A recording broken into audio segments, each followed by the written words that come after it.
Get around people that are better than you at virtually everything, and you will improve your game. But don't be so proud that you can't get around people because, I don't want to be embarrassed. Who gives a rat's butt?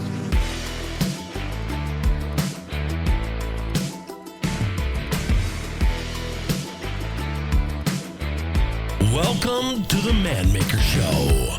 This is where weak excuses die and men of all ages are held accountable to rise stronger, bolder, and fearless. Grit, ambition, and authenticity are not optional. They are the price you pay to become the man you are meant to be. If you are ready to face the fire, take charge, and own your future, then your journey starts here. And now your host, Brad Wolgamott. Welcome back to the Man Maker Show. Bradley Wolgamott coming to you live once again, Season 3, Episode 1. Woof! What a run we've had. I hope you're doing incredible. It's good to see you back online. It's good to be here with you again. We're digging in on Season 3. We are going to go a little deeper, going to go a little stronger, we're going to go a little harder, going to make you feel a little bit uncomfortable, but hope at the same time we're going to make you understand that you're valuable, that you're loved, that you're important, that we see you, we understand. There's a couple different types of people out there right now. There's the guys that are hammering it, and they're just on one, getting after it, winning, doing great.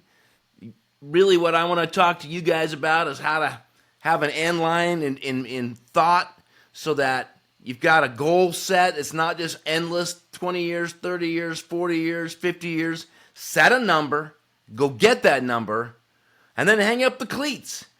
What I mean is to stop being so intense about what you're after. We'll talk about that in more detail. The second group of people are the people who are just trying to get started. They're like, I'm just dragging my butt. I can't get myself going. What is happening? How do I get going? We're going to talk to you as well. And then that third group is somewhere in between there, right? They're kind of a stop-start, want to win, get going, you derail. Things go well for a while. Next thing you know, they're lost and distracted and kind of got a little Dory thing going on, chasing this and chasing that. It's real. But welcome back to the Man Maker Show. We got 16 episodes for you here again, and I hope you're enjoying it. You get a chance to share it, love it, all about it. What I'm going to try to do here today, and again, my goal is always to keep these around 20, 25, top end 30 minutes, just so you can catch it on the ride to work. If you're with me today in your car and you're going to work, hello, good morning, welcome. I want to talk to you about something that a lot of people have been asking questions about, and that is the balance between passionate work life and home and health. If you're single, you're in a little different situation, right? Where you can be going 100 miles an hour. You don't really have anybody to check in with. You don't have the kiddos. You don't have things you need to have balanced out. So you can go pretty dang hard. But if you've got a family, if you're thinking about starting a family, you're married and you have kids, and you're in that zone of life where, what's the balance? The balance between I'm ambitious, I need to be ambitious, I need to provide for my family, I need to create wealth, I need to create prosperity. And if you're a man, you don't want your wife to work, you don't want her to have to work. Even if she wants to work, I suppose that's fine. But I think that might be a little odd if you're totally financially free, enjoying life, cruising and chilling and doing great things, and she doesn't want to be with you, she wants to go to work, because there's probably a bigger issue at home. But rarely do both people ever get home. But it's been a goal of mine for a long time. I was able to accomplish it at an early age in my 20s, to where I didn't have to get up and go to work anymore. My wife didn't have to get up and go to work anymore. We were able to put ourselves in a position to be economically free. And I feel extremely blessed as a result of that. But that wasn't easy. It took an absolute hardcore focus. And I think looking back now at my life, realizing that I made some mistakes, right? Publicly known. I went through a divorce after 25 years of pounding and working and providing for my family. I had lost track of life and values, and that's well documented. I'm not going to go through that whole story once again. So I have a little bit of wisdom. Some people think, well, how can I learn from you if you failed? Well, you can learn, because what's the best way to make it through a minefield, right? Behind someone's made it, right? They know the pathway. And if you stepped on a few mines here and there and you happen to live, you're going to say, don't go there, that's a bad one. Don't go there, that's a bad one. I don't know about you, but I want to go through life behind someone that's been there and done that. And sometimes that requires a little bit of failure. Sometimes they have a dynamic success, but it's always best to be following somebody. Simply because the school of hard knocks is just a little too tough, a little too crazy, a little too dangerous, and really isn't necessary. So I'm going to give you 4 or 5 things to think about tonight, some key pointers that I've learned along the way, and I want to give you a little bit of food for thought. I think most of you guys have heard the story, seen it on the internet, whatever, of the school teacher that takes this big vase and he loads golf balls into it. And he says, and it's just right at the top, he says, "Is it full?" And everybody goes, "Yeah, it's full." Okay. And then he gets littler stones and starts dropping them in there and shakes it and drops it in there until he can't get any more stones in there. And they say, "Is it full now?" I'm like, "Oh gosh, yeah, okay, that's different." "Is it completely full?" "Yeah, it's completely full." And then he starts pouring sand in there. "Now is it full?" at the very, very top. And most of you have seen that story before. But I was thinking about it the other day. If you don't keep that order, if you reverse that order and you put sand in first, and then you put pebbles in, and then golf balls in, there'd be no room for the pebbles, there'd be no room for the golf balls. And to me, it's kind of like life. This is the balance point, right? If you fill your life up with work and all the busyness, the really important things, we'll call those the golf balls, the big chunks of life, there's going to be no room for them. So you have to maintain that priority. We know the vase isn't full until everything's in it, but if you put the sand in and then the pebbles, there'll be no room for the pebbles because the sand would take it all. And that's the challenge, is a lot of us fill our life with the wrong things.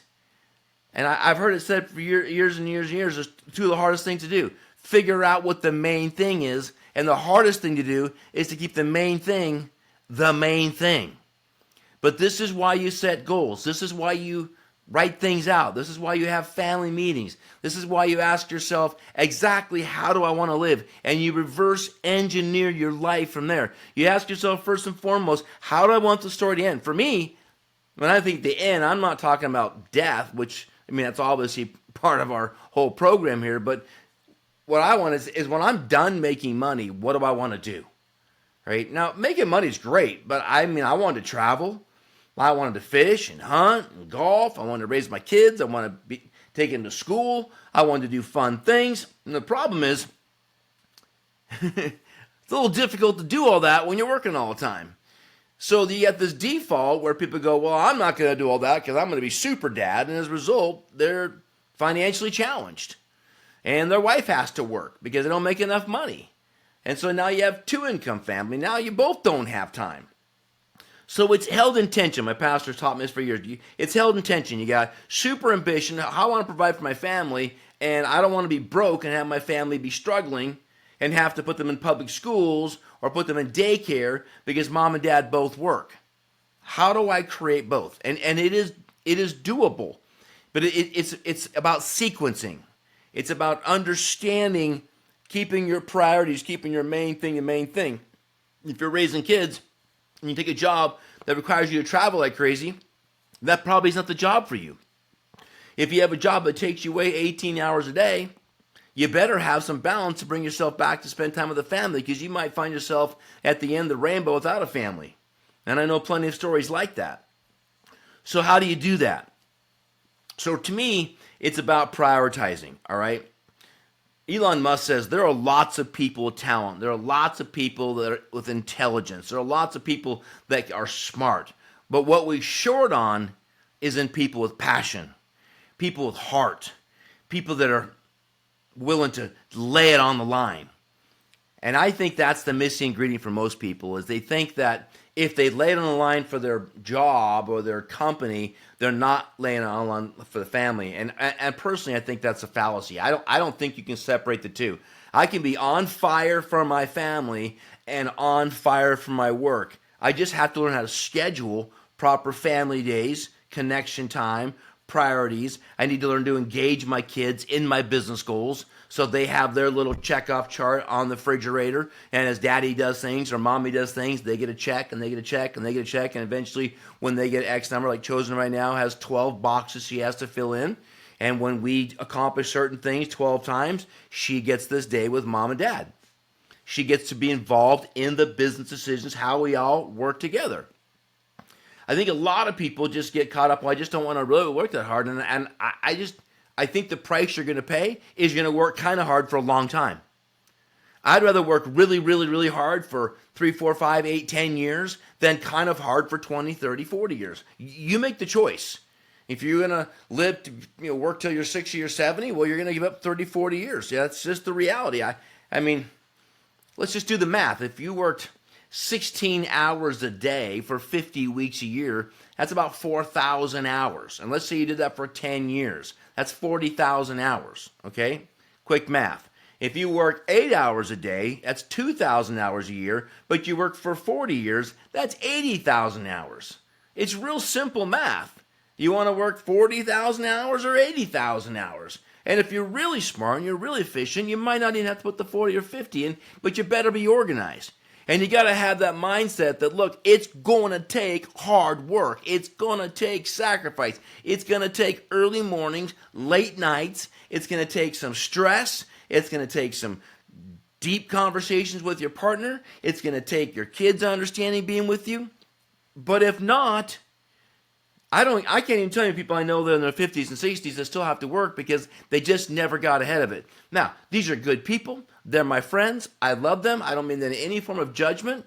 But I think anybody looking back at life wish they'd worked harder to get done earlier. I saw a survey many years ago of 90-year-old people that were interviewed, and that would be quite a project just in itself. But they asked themselves, if you could do it all over again, what would you do differently? And almost every one of them said, I'd have spent more time with the people I loved. That's a very interesting answer. I think we'd all agree. But I think the second answer that they all had was, and I would have taken more chances and worked harder in order to get that done so I could be done in my 30s or 40s so I could have more time with the people I love. It's not about acquiring baubles and money. I don't think there's ever been a person that's on their deathbed, waiting for their final moments, that's saying something like, in my final moments, bring to me all of my money, all of my jewels, all of my cars and keys. No. The end of life is about family. So if we're going to reverse engineer life, if that's what it's about, well, then let's have a plan to get time with our family. The tension is we have to give up what we want in order to get what we want. But the problem is if you don't sacrifice for the ones you love will be the sacrifice. That's just common sense. So it's not easy. But there are a few tricks, a few hacks. Here's one hack I'll share with you. If you find someone better than you in what you're pursuing, take them to lunch. Ask them if they'll guide you.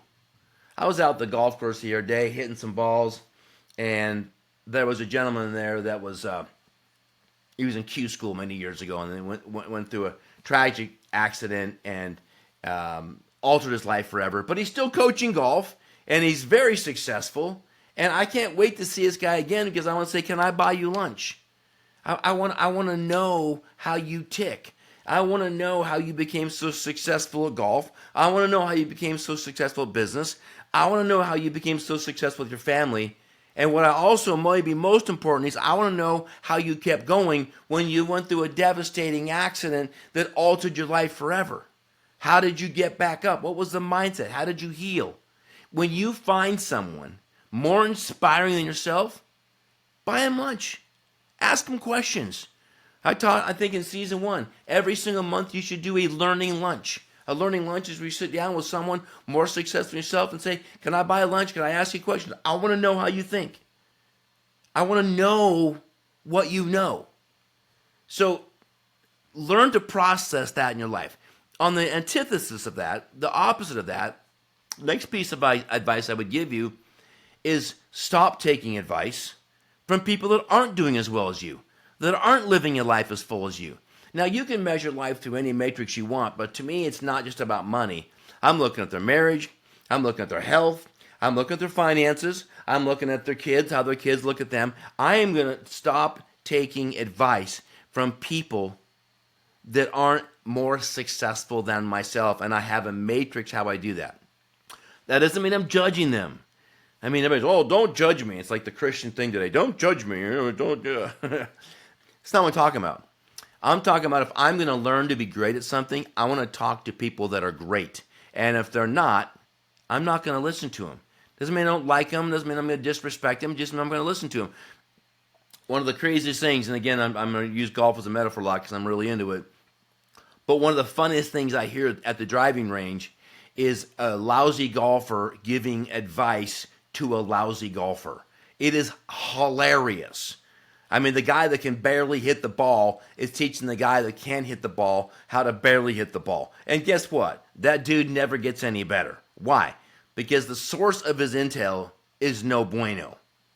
And to me, it's kind of a common sense thing.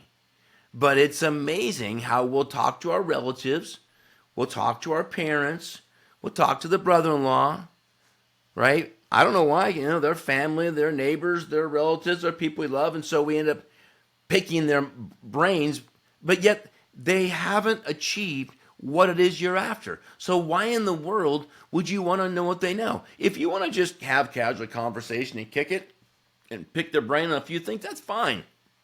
But if you're playing the game of life, if you're wanting to be significant and successful and financially free, and engage with your family, and engage with your kids, then for God's sakes, get around people that have done that and say, what did you do? And what would you change? Not necessarily the hows, because what they did may be irrelevant. How did they think? How did they prepare? What were their hours? How did they overcome adversity? How did they keep themselves inspired? What did they deal when they hit a block wall? How did you think? Because businesses change, models change, but success principles don't. So you have to put yourself in that position to where I'm not going to listen to people that are not where I want to be, but I'm going to dig in with those that have. Next point. You got to learn to fight for your dream. And this may sound silly and this may sound redundant, but I'm going to tell you right now. If you don't fight for your dream, then someone's going to pay you a wage to fight for theirs. And that's just a straight fact. And I told you I'm going to be strong this season, so I'm not going to apologize if little things butt hurt you. I'm just going to ask you to man up and say, is that accurate? Right? We oftentimes don't want to hear the truth. I can remember, and still to this day, I'm a little overweight, okay? But there was a day when I was a lot more overweight. And this guy came up to me and he poked me in the belly and went, ooh. And if you know that sound, you go back to the old Pillsbury Doughboy commercial. There was this fat little baker guy that was a Pillsbury Doughboy, and he poked him in the belly and went, ooh. And what he was doing is he was mocking me because I was chubby. Okay, now that's kind of mean, but hey, I'm a man, I can take it. If you can't take being punked by the boys, you got problems, right? If you can't handle a little schmack, if you can't handle a little competitive poking, then get off the course, right? Get off the basketball court. It's the wrong sports for you. Do something else. Do checkers or something.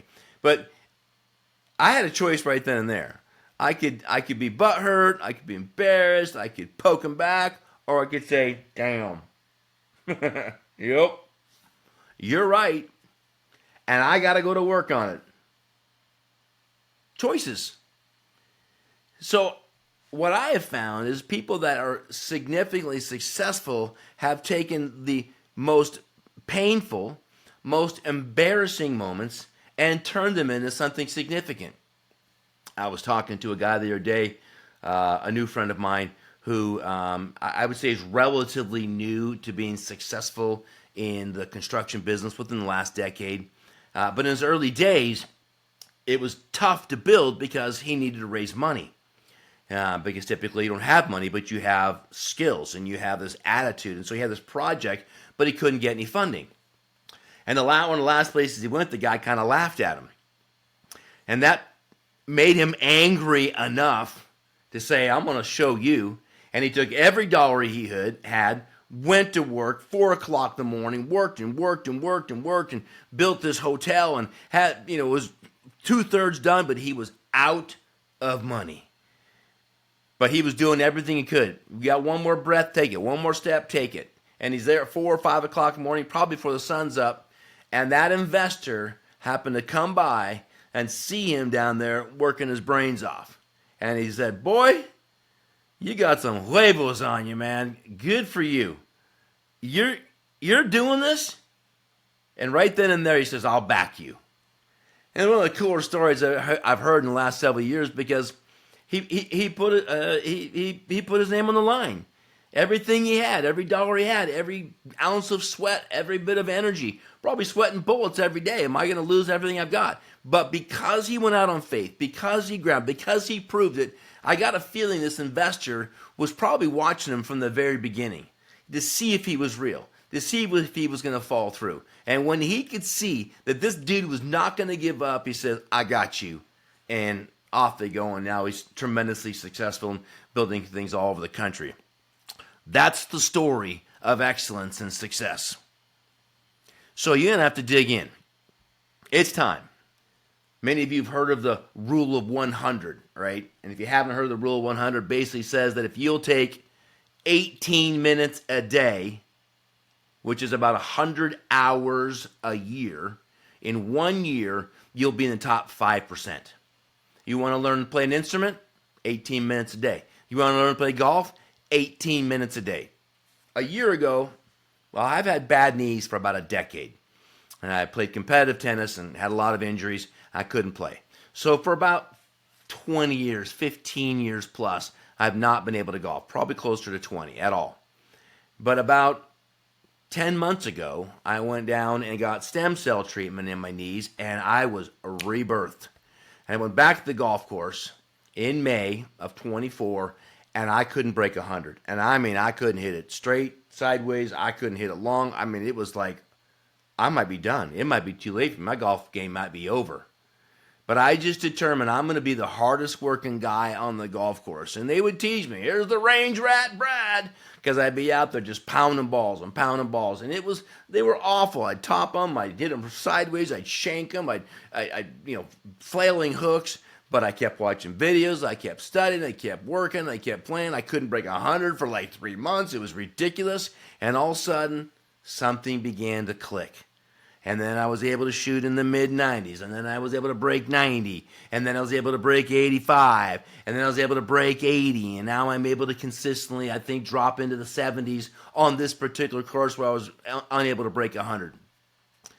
The rule of 100. 18 minutes a day. Every single day of the year. This year was cold. And I'm out there practicing on the greens. It was 16 degrees. I got in my car and I'm like, what are you doing? And I'm like, I'm putting my 18 minutes. And most times it was an hour, 2 hours. I'd put 4 or 5 layers on. I'd have my thermal golf gloves, and I'd be chipping and putting. Why? Because I want to be great. Now, maybe you don't care about my golf game, but it's an example of I couldn't break 100 to now I can shoot in the 70s. And it's a result of that mindset that I'm going to do a little bit every day. I got a buddy of mine, Vinny Murphy, who was kind of my first coach for the year. And he said, no matter what, Brad, just at least hit some balls every day. Get some swings in, even when it's the worst of the weather. And I mean, I don't think I missed a day this year. And if I did, it was rare. And many days I put in 2 and 3 and 4 hours a day of work and practice. So what's the secret? You want to win? It's not a mystery. If you're failing and you're struggling economically, it's not a mystery. It's no one else's fault. You can change it, make a determination, get out of bed earlier, read more, listen more, ask more questions, be humble, get around successful people, pick their brain, outwork them, fight for your dream, protect it, don't let anybody smack it around, don't listen to ding-dongs that aren't going where you want to go. Good people, don't judge them, just don't listen to them. And as you're grinding and getting after this new life as a man, don't forget, you got the golf balls, you got the pebbles, you got the sand. It's not full until the sand's all the way in. But if you put the sand in first, if you reverse the order, there'll be no room for the golf balls. There'll be no room for the big pieces on the chessboard of life. And that's your wife, that's your children, that's your parents, make sure as you're setting your priorities that you've got time for those facets of your life, and then work, and then the other pieces.